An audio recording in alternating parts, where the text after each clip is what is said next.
የሀገራት የኢኮኖሚ እድገትና የብልጽግና ዋነኛ ማሳለጫ ምህዋር ነው መንገድ። ዓለም በመንገድ ግንባታ ቴክኖሎጂ ምጥቀት ቀን መሽቶ ሲነጋ ምታስመለክተን በእውኑ ዓለም ይቻል ይሁን የሚያስብልን የምናቡን ዓለም በገሃድ ተግብራ ማስደመም ከጀመረች ሰነባብታለች። በተለይ እንደ ቻይና፣ ህንድ፣ ኢጣሊና የአረቡ ዓለም ያሉ ሀገራት በመንገድ ግንባታ ዘርፍ እጅግ የላቀ ምጥቀት ላይ ደርሰዋል። ከከፍታማው ዳሽን ተራራ ዝቅ እስካለው ዳሎል በረሃ ደጋ ወይና ደጋና ቆላማ የአየር ንብረት የተቸራት ባለጸጋና ውብ ሀገር ናት ኢትዮጵያ። የተለያዩ ኢንቫይሮንመንት አላት። ከታችኛው ከኦጋዴን ጀምራ እስከ ራስ ዳሽን ስትሄድ የተለያየ አይነት የክላይሜት የቶፖግራፊ አምባ ምድሩ የሚተጣጠፈው ምናምን እሱ ብዙ አለ። ይህንን ወጣ ገባ መሬት አሸንፈው ሰሜኑን ከደቡብ ደቡቡን ከምስራቅ በማስተሳሰር ረገድ ለ100 ዓመታት ገደማ ታላቅ አሻራ ያሳረፈ አንድ የሀገር አለኝታ ተቋም አለ። ትናንት በአውራ ጎዳና ስሙ የሚታወቀው የዛሬው የኢትዮጵያ መንገዶች አስተዳደር።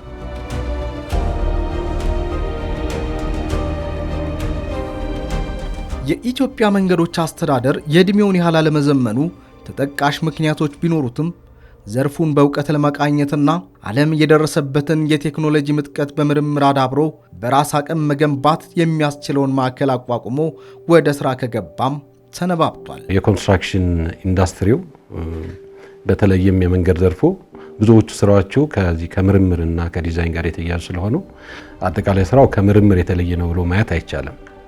ነገር ግን ወጥ በሆነ በአደረጃጀት መልኩ እንደ ምርምር ስራዎች ሲሰሩ የነበረው በተለይ ከ1988 ሪፎርም በኋላ ነው ማለት ይቻላል።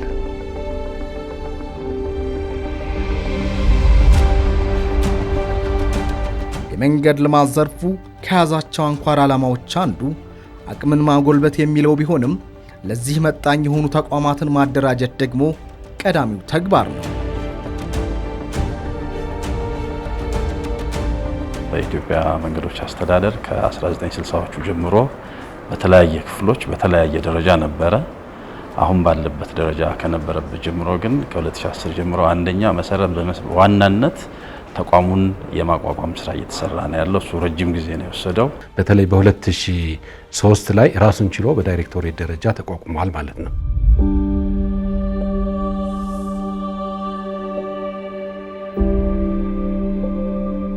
የማዕከሉ አስፈላጊነት በጽኑ ታምኖበት በርካታ ዓለም አቀፍ ተሞክሮችና ጥበባትን በመቀመር የምርምር ማዕከል የሚል ስያሜ አግኝቶ ብቅ ያለው ደግሞ በ2013 ዓመተ ምህረት ነበር። ዓለም አቀፍ ተሞክሮ ያለው ዓለም አቀፍ ድርጅት በመቅጠር እነዚያን ሁኔታዎች ሊያመቻች የሚችል ሮድ ማፕ ተሰርቶ ነው እንግዲህ ይሄ ማዕከል የተቋቋመው ማለት ነው። በዚያ ልክ ምን ነገሮች ይጎሉት ነበር፣ ምን ነገሮች ያስፈልጉት ነበር ከተባለ የመጀመሪያው ጉዳይ የሪሰርች ባህልን ማዳበር ነው። እንደ ተቋም ሪሰርች የሚባል ነገር ደጋፊ ነው የሚለውን ነገር ካሰረጽን በኋላ ለሱ ደግሞ ምን ያስፈልገዋል ነው። አሁን የመጀመሪያው ስንመጣ ከዚህ ጋር ተያይዞ ምቹ የምርምር ከባቢ መፍጠር ማለት ነው።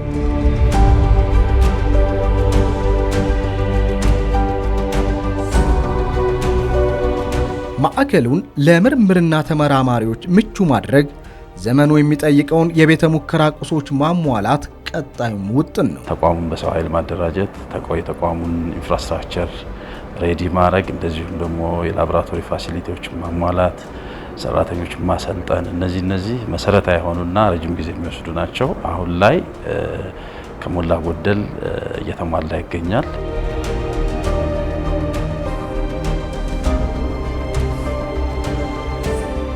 ተመራማሪዎች በራሳችን አቅም የሚሰሩ በውጭ አካላትም ሊሰሩ የሚችሉ ምርምሮች የቤተ ሙከራ አገልግሎትን ስለሚፈልጉ ራሱን የቻለ የቤተ ሙከራ ክፍልም አደራጅተናል። ይሄ እንግዲህ በሀገራችን ደረጃ የመጀመሪያ ነው ማለት ይቻላል። አጠቃላይ አደረጃጀቱን ሌላውን ነገር ስናይ የሌሎችን ሀገራት የተሻሉ ሀገራት ነው መክሮ ወስደን የሰራ ነው ስለሆነ ጥሩ ሁኔታ ይሰራ ነው።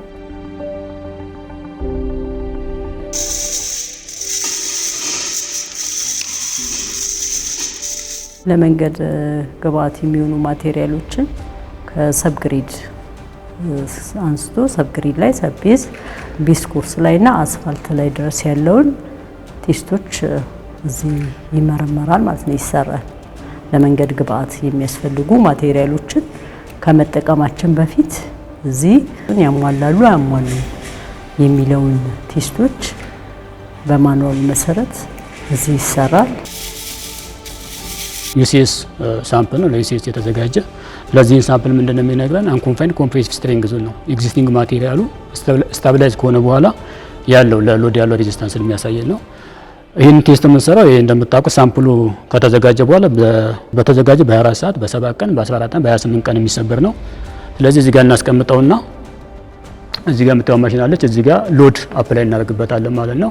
ስለዚህ ያንን የሎድ ሬዚስታንሱን ሪከርድ እናደርጋለን። የኤግዚስቲንግ ማቴሪያላችንን አንኮንፋይንድ ኮምፕሬሲቭ ስትሬንግዝ ቴስት በዚህ እናገኛለን ማለት ነው። ይህ የምርምር ማዕከል በመንገድ ግንባታ ወቅት በሚፈጠር የጥራት መጓደል ምክንያት በተቋራጩና አማካሪው መካከል መግባባት ባይፈጠር እንኳ በጥናት የተለየ ዳኝነት ይሰጣል። የተለያዩ የስራ ክፍሎች ሲመጡ ማለት ከኢመባ የስራ ክፍሎች እንዲሁም አንዳንድ ኮንትራክተርና ኮንሰልታንት ያለመግባባት ሲገጥም የቴስቶች ሪዛልት መጥተው እነሱን የማስታረቅ ሁኔታ የተለያዩ የመንገድ ግብአት ናሙናዎች መጥተው እነሱ ፍተሻ እናካሄዳለን።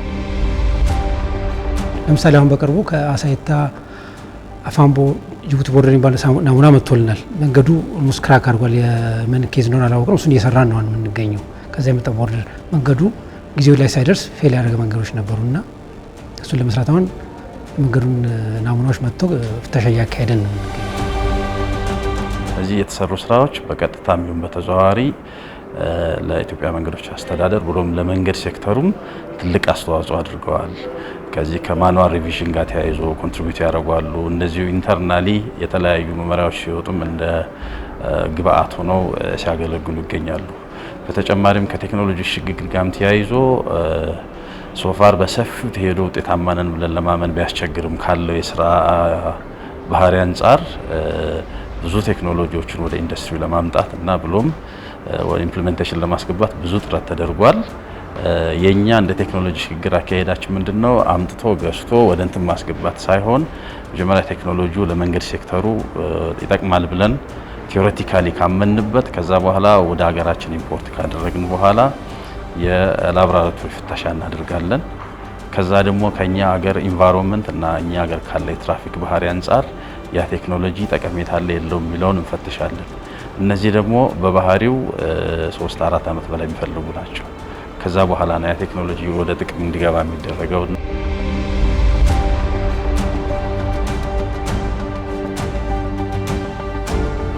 ከግንባታና ከመንገድ ሀብት አስተዳደር ጋር ተያይዞ ሰፋፊ የምርምር ስራዎችን የሚከውነው ማዕከሉ በሀገሪቱ ያሉ መንገዶችን ደረጃ ልየታና በምን መልኩ ልንጠቀምባቸው እንችላለን የሚለውን አቅጣጫ ጠቋሚ ጥናቶችንም ያጠናል። መንገዱን ኢንቨንተሪ መስራት፣ ምን ያህል መንገድ አለን፣ እንዴት እናስተዳድረው፣ በጀት እንዴት አሎኬት እናድርግ፣ በምን አይነት መንገድ ይጠገን፣ በጀት ውስጥ ከየት ይገኛል የሚሉ ፕራዮሪታይዝ እንዴት እናድርገው፣ በምን መንገድ ብዙ መንገዶች ቢኖሩ ፕራዮሪታይዝ እንዴት ይደረግ የሚሉ በርካታ ነገሮች አሉ።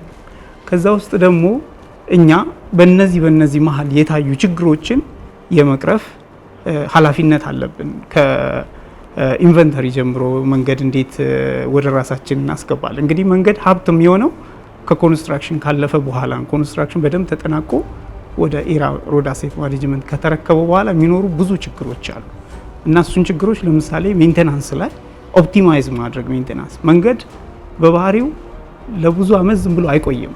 በተለያዩ ነገሮች ለምሳሌ በትራፊክ አንደኛው ትራፊክ ነው፣ ሌላው ክላይሜት ነው። ይሄ ፀሐዩ ዝናቡ ሲፈራረቅበት በራሱ ይበላሻል። ሌላው ደግሞ የራሱ ማቴሪያል የተሰራበት ማቴሪያል ጥሩ ከሆነ ጥሩ ካልሆነ የሚሉ ነገሮች ማተር ያደርጉታል። እነዚህ በተለይ ሶስቱ ሜጀር የሆኑ የመንገዱ ኮንሲደር የሚደረጉ ነገሮች ናቸው። ስለዚህ እነዚህ ላይ ለሜንቴናንስ የሚያስፈልግ ማቴሪያል ምን አይነት ማቴሪያል ነው ብለን እኛ ኮንሰርን ያደርገናል፣ እንሰራለን። ይሄ የመሬት መንሸራተት ላንድ ስላይድ ማኔጅመንት ሲስተም አለ። ይሄ እዚህ ዋና ዓላማው ምንድነው? እንግዲህ ተፈጥሯዊ የሆኑ ጉዳዮች ሳናስበው በድንገት የሚከሰቱ ናቸው። ነገር ግን አንዳንዶቹን ቀድመን ብንከታተላቸው ብናያቸው በተወሰነ ደረጃ ኮንትሮል ማድረግ እንችላለን እና ያንን በተወሰነ ደረጃ ሊቀርፍ የሚችል ስርዓት እየዘረጋን ነው። ያ ምንድነው የሚያደርግልን? አንድ ቦታ እንሄዳለን። ዛሬ ላይ ያለበት ነባራዊ ሁኔታ ምን ይመስላል? ከ3 ወር በኋላ ምን አይነት ነባራዊ ሁኔታ አለው? ከአመት በኋላ ለውጥ ካለ አስጊ ነገር ካለ ኢንዲኬት የሚያደርጉ ነገሮች ስለሚኖሩ በዚያ ልክ ተከታትለን ስጋትም ካለ ቀደም ብለን ማስተካከያ የምንወስድባቸው ሁኔታዎች እንፈጥራለን ማለት ነው።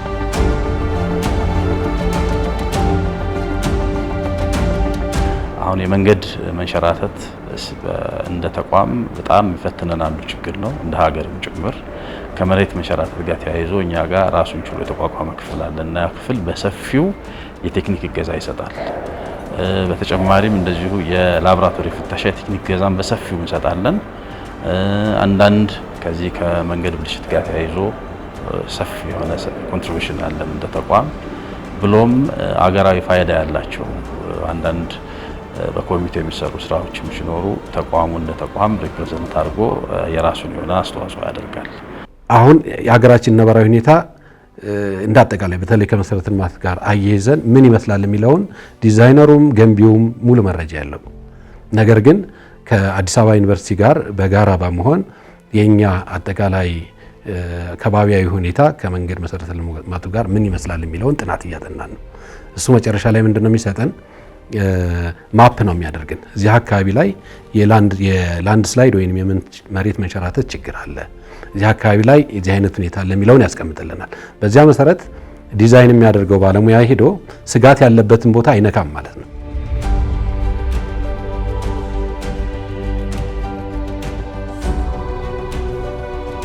በዕድሜ መግፋትና በግንባታ ጥራት ጉድለት ምክንያት ብልሽት የሚደርስባቸውን መንገዶች መልሶ ለመጠገን በሚደረግ ጥረት ተቋሙ ያካበታቸው ጠቃሚ ልምዶች በአሁኑ ወቅት ወደ ተግባራዊ እንቅስቃሴ እየተቀየረም ይገኛል። እኛ ኖርማል አሰራራችን በብዛት አስፋልታችን ሲበላሽ ወይም ወደ መጨረሻ ወደ እድሜው መጨረሻ ሲደርስ ከላይ ያለውን አስፋልት አውጥተን መጣል ነው በብዛት።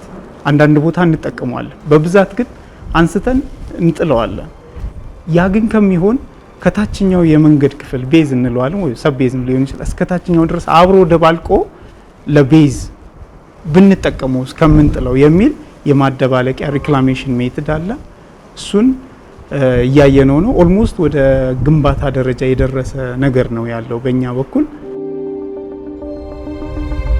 በቅርብ የጀመርነው የራበራይዝድ አስፋልት ቴክኖሎጂ አለ። እሱ ማለት አሁን አብዛኛው የኢትዮጵያ ክፍል ሞቃት ነው እንደምታየውና አስፋልት በምንሰራበት ሰዓት ደግሞ እዚህ ከሙቀቱ ጋር ተያይዞ መሬቶች ፐርማነንትሊ ዲፎርም የማድረግ ባህሪ ያሳያሉ። እነዚህም ባህሪያቶች ምላሽ ለመስጠት እዚሁ ሀገራችን ላይ ባለ ማቴሪያል ከነበረው ኤግዚስቲንግ አስፋልት ወይም ኮንቬንሽናል አስፋልቱ ላይ ራበር በመጨመር ጥንካሬውን ከፍ ያደርግልናል። ይህም አብዛኛው ሙቀት ላለበት አካባቢ ጥሩ ሶሉሽን ይሆናል ብለን የጀመርነው እንትን ነው። ግንባታ ገንብተን አሁን በሂደት ሞኒተር እያደረግነው ላይ ያለነውና በቅርቡ ወደ ኢምፕሊሜንቴሽን እንገባለን። ዩኒቨርሲቲዎች ሪሰርች ይሰራሉ። የኛ ግን አፕላይድ የሆነ ሪሰርች ነው። መጀመሪያ ላብ ላይ እንሰራለን። ላብ ላይ ያገኘነውን ውጤት ፊልድ ላይ አወጣን ኢምፕሊመንት እናደርጋለን ማለት ነው። ለምሳሌ ቴክኒካል አሲስታንስ ብንነሳ አዋሽ ሎጅ አካባቢ ከሲንደር ግራቨል ሴመንት ሪትድ ስታብላይዝ የሆነ ለሰርፌስ ፊኒሺንግ ማለት ነው። እሱ ላይ ቴክኒካል አሲስታንስ ሰጥተናል። ከሜቶዶሎጂው ከኮንስትራክሽኑ ብዙ ግባት ሰጥተናል ማለት ነው። ሌላው ደግሞ በክፍላችን ከተሰሩ ሪሰርቾች ለምሳሌ ኤክስፓንሲቭ ሶይል ላይ ጥናት ሰርተናል። ያንን ጥናት ውጭ አወጣን አዋሽ ሞጆ አካባቢ ላይ ትራያል ሴክሽን ሰርተን ኢምፕሊመንት አድርገናል ማለት ነው። ከዛ በተጨማሪ ትራያል ሴክሽን ሰርተን ከማሳየት ውጪ ፐርፎርማንሱ ሞኒተር እናደርጋለን ማለት ነው።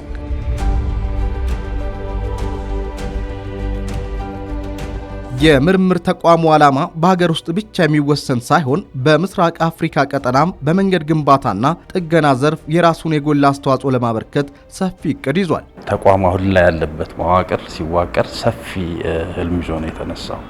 አንዱ የመጀመሪያው የምስራቅና መካከለኛው አፍሪካ ሪሰርች ሀብ ለመሆን ታስቦ የተሰራ ነው የሚገኘውና ከዚህ ጋር ተያይዞ እንዲህ ግቢ ውስጥም እንዳየው ሰፊው ትልቅ ኢንፍራስትራክቸር ነው ያለው። እንደዚሁ አሁን በሂደት ላይ ያለ ትልቅ የፍተሻ የላቦራቶሪ ኢኩዊፕመንቶች በግዢ ሂደት ላይ ነው የሚገኙት። እነሱ ኦልሬዲ ተገዝተው ወደ ላቦራቶሪያችን በሚገቡበት ሰዓት ምናልባትም ከተወሰኑ ከሁለት ሀገሮች ውጪ አፍሪካ ውስጥ ሊኖሩ የማይችሉ የላቦራቶሪ ኢኩዊፕመንቶች ይኖረናል ብለን ነው የምናስበው። ይሄ ደግሞ ምንድነው ኮንትሪቢዩሽኑ አንዱ ምስራቅና መካከለኛው አፍሪካ በትንሹ ማለት ነው፣ ሌሎች ሀገሮችንም ሊያጣቅስ ይችላል፣ ፍተሻ ሊሆን ይችላል። ሌሎች ስራዎች በሚፈልጉበት ጊዜ እኛ ከነሱ የተሻለ ሆነን ስለምንገኝ ወደ ከኛ ሀገር መጥተው የመስራት ሂደቱ አለ። አሁንም እኛም እንደ ሀገር አንዳንድ ላቦራቶሪዎች ውጭ ሀገር የሚሰሩ ላቦራቶሪዎች አሉ። እነሱን ያስቀራል፣ ሌሎች ሀገሮች ወደኛ እንዲመጡ ያደርጋል። ይሄ ደግሞ በተዘዋዋሪ በውጭ ከረንሲ የማምጣት ፖሲቢሊቲ ይፈጥራል።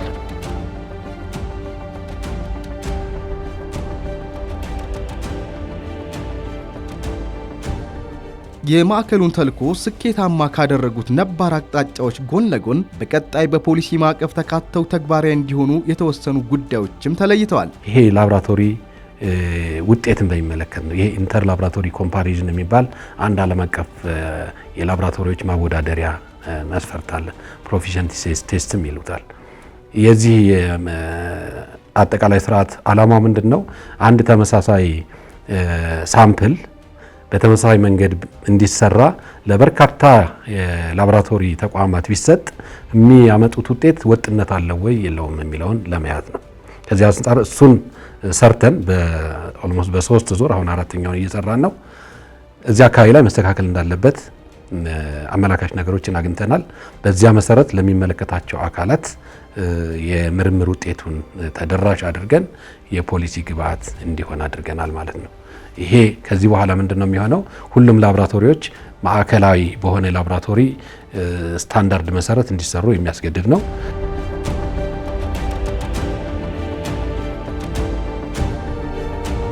መንገድ ምርምር ማዕከል ለመንገድ ዘርፉ ፖቴንሻል ነው ብዙ ነገር ለመስራት ከመጀመሪያው ጀምሮ ከፕላኒንግ ጀምረህ ዲዛይን ስታረግም ኮንስትራክት ስታረግም ከዛ ሜንቴን ስታረግም ያሉ አያሌ ነገሮች በውስጡ አሉ። እነዛ ውስጥ ከመጀመሪያው ጀምሮ ያሉ ችግሮችን እየነቀስን እያወጣን ሶልቭ የምናደርግበት እምቅ ኃይል ነው። ይሄ መጠቀም አለብን። ያንን እምቅ ኃይል እንዴት እንጠቀመው? ስትራቴጂካሊ ማለት ነው። አሁን ፎር ዘ ሴክ ኦፍ ሴትልመንት አይደለም እዚህ ያለው እንድንጠቀመው መሆን አለበት እና ጋቨርንመንትም ኤራ ዴዲኬትድ ሆኖ ይሄ ነገር ችግር አለ እዚህ ላይ፣ ስለዚህ ችግሬን ደግሞ መንገድ ምርምር ማዕከል ይፍታልኝ። ከዛኛ ጋር መጥቶ ደግሞ እኛ በደንብ ብዙ ልጆች አሉ በጣም ጎበዝ ልጆች፣ እነሱን አሰርተን ደግሞ የምንሰጠው ሪዛልት እዛ ሄዶ ደግሞ ኖት አሲፍ ሳም ዶክመንት አይደለም የሚተገበር አፕላይድ ስለሆነ ሪሰርች ያንን ተግባራዊ የማድረግ ምንድነው ዝግጁነት ካለ ወደፊት ኤራ ከብዙ ችግሮች ይድናል። መንገድ ሴክተሩም በብዙ ነገሮች ይታገዛል። እንግዲህ ወደፊት እንደዛ ነው የኛ የመንገድ ምርምር ማዕከል።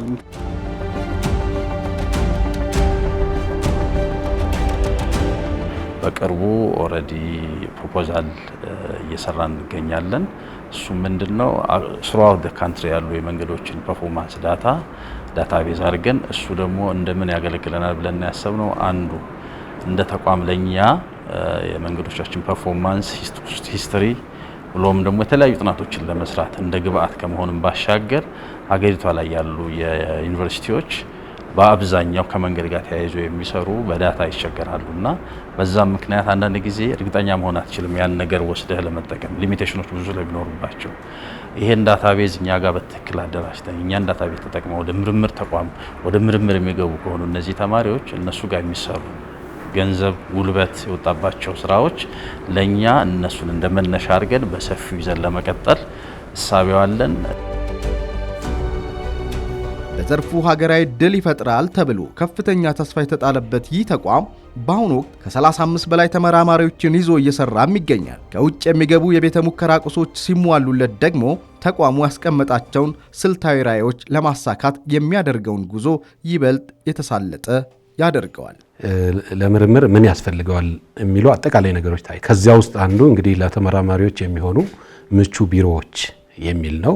አይታችሁታል። ባለው ልክ እንግዲህ በሚቻለው ልክ ቢሮዎችን አደራጅተናል። ከዚያ ቀጥሎ የሚያስፈልገው ላቦራቶሪ ነው። ተመራማሪዎች በራሳችን አቅም የሚሰሩ በውጭ አካላትም ሊሰሩ የሚችሉ ምርምሮች የቤተ ሙከራ አገልግሎትን ስለሚፈልጉ ራሱን የቻለ የቤተ ሙከራ ክፍልም አደራጅተናል። ይሄ እንግዲህ በሀገራችን ደረጃ የመጀመሪያ ነው ማለት ይቻላል።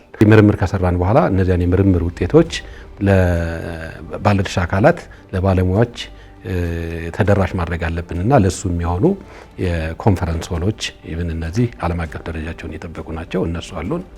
ከዛ ባሻገር እንግዲህ ተመራማሪ ምቹ በሆነ ሁኔታ መኖር አለበት ሲባል አንዱ መሰረታዊ ነገር የመኖሪያ ቤት ጉዳይ ነውና ራሱን ችሎ ተረጋግቶ መስራት እንዲችል ያንን አስተዳደር መስሪያ ቤቱ በወሰደው እርምጃ ወይንም የፖሊሲ አቅጣጫ ለተመራማሪዎች የሚሆን ቤት ተሰርቶ እሱም ቀርቧል። እሱ ትልቅ ነገር ነው። እንግዲህ ይሄ ከመፈጠሩ በፊት ምንድን ነበር የሚለውን ብናይ ከፍተኛ የሆነ ቶርኖቨር ነበር፣ እሱን ቀንሶልናል። ሌላኛው እንግዲህ ከውጭ ሊመጡ የሚችሉ ተመራማሪዎችም ሊኖሩ ስለሚችሉ እነሱም ለአጭር ጊዜም ቢሆን እርፍ ብለው የሚሰሩበት የተለያየ ፋሲሊቲ ያላቸው እንደዚሁ ማደሪያ ቦታዎች አሉን። ከዚያ ባሻገር ግን አጠቃላይ የውስጥ ግቢውን አይታችሁት ከሆነ ራሱን የቻለ መሰረተ ልማትም አለው። ከዚህ ውስጥ ልንጠቅሰው የምንችለው እንግዲህ ከአካባቢው ጋር ውሃ እንዳንጋራ በሚል እንኳን ራሱን የቻለ የውሃ ጉድጓድ ቆፍረን የምንጠቀመው ከራሳችን የውሃ ምንጭ ነው ማለት ነው እና በብዙ መልኩ ብዙ ነገሮችን የያዘ ነው አሁን ባለበት ሁኔታ።